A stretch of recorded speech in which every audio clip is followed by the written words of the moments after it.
What is up, guys? Welcome back to another trade recap. Finally got a haircut, feeling fresh again. We took one trade today. It was break even, so we made $1.60 on the day.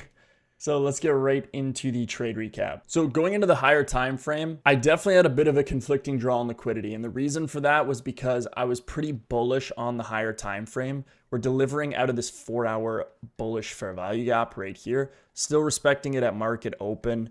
And we have London high and trendline liquidity up here, right? So this is a really strong draw on liquidity normally. But today we had, I believe it was PPI at 8:30 today, which created this data low. And now, just like I was saying in the video yesterday with CPI, how we didn't create a data low, this is like a textbook data low right here. This is exactly what it should look like. So we have this very obvious wick. There's a higher low on the left and a higher low on the right. This is a perfect data low that I want to target.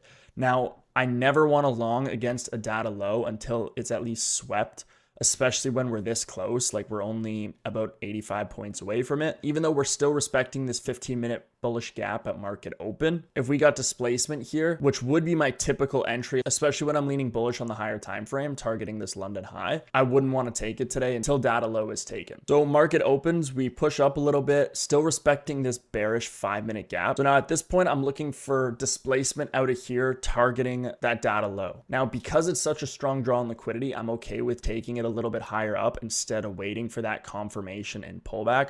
Obviously, if you want the most confirmation, waiting for that type of setup is going to be the highest probability because, again, we have conflicting draws and it could go either way. But based on my market experience, when I see a data low, that's going to be my number one priority. And that's what I targeted today. Now, I entered very early based on my conviction. We started displacing heavily towards this data low. I did enter mid candle, didn't get a good fill because we ended up wicking. But this is what I was seeing in live time if we skip it second by second. So the candle hasn't closed yet, but I entered here with my stop above this high. So now again, just like I said yesterday, if this was the first candle at market open and we displaced down like this, I would not take this trade. But because price came up, manipulated higher, and then got that flip, still respecting this 5-minute gap, that's what I want to see, targeting this data low. Pretty much right after I entered, this candle wicked pretty heavily and then was kind of chopping around a little bit. We didn't really get good displacement from here, which is already not what I want to see. Like, when I have a strong draw on liquidity, we're still respecting this 5-minute gap. I want to see price just flush through here and start pushing towards these data lows. But when I see price not really delivering like this, after this displacement candle, which is exactly what you want to see, because I wanted to see price continue to flush lower like I was saying, I moved my stop to break even after we took this internal low right here. Even though that was very close to my entry point, I didn't like how price was delivering. It was a discretionary break even, and that's typically what I'm doing, especially because, you know, data low is a very strong draw on liquidity, but we're still inside this bullish 15-minute gap. So it is possible for price to reverse. And then I ended up getting stopped out for break even around here, I believe, when price came back. Eventually, we did push down and take this data low, which was beautiful after this, and it did exactly what I was looking for it to do.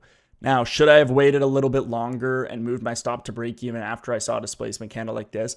Maybe, but because I entered so early, I was waiting through 1, 2, 3, 4, 5 candles before we started flushing through towards the data low. Now, if you entered off of this displacement candle with your stop above this high, then this trade would have played out a lot better because I would have been completely fine waiting through this and then seeing this displacement candle. But because I got in so early and just seeing the market fail to deliver here, coming all the way up, almost stopping me out and then pushing lower, that's what made me move my stop to break even. Very good trade if you guys were able to identify the data low and make it a priority today, because if you were looking for a long, for example, out of here, because we did have this bullish 15-minute gap and we tapped into here with displacement, this would not have been a good long at all. This would have been a pattern trade because we have delivery out of the 15-minute gap with displacement, but we have such a strong conflicting draw on liquidity sell side that I would not want to take that trade.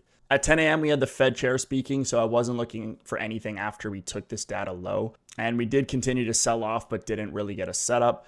I'm usually done before 10 o'clock. And based off of the market conditions that we've had the past week, I didn't really want to look for taking a re-entry. Now, there was a continuation setup out of this 15-minute gap targeting this 4-hour low, but I didn't really like the displacement out of here, and we kind of just slowly chopped up towards this 15-minute gap. This is a little bit after 10 o'clock, after we had that news, and again, because we had those conflicting draws on liquidity and already took data low and Asia low, here's a tip for your psychology as well, and it's something that's worked for me for a while. If I take a break-even trade that fails, I'm completely fine with taking another trade, because going break even did save me. Because I took that trade that did end up playing out beautifully and delivering to that data low, but was a break-even trade for me. In my mind, it's almost like I missed out on a win, and I don't really like taking another trade after that, because if I take a loss after that, I know in my head that I did catch the setup of the day, but it did end up being break-even. So I typically just like calling it after that. I still will watch the market, but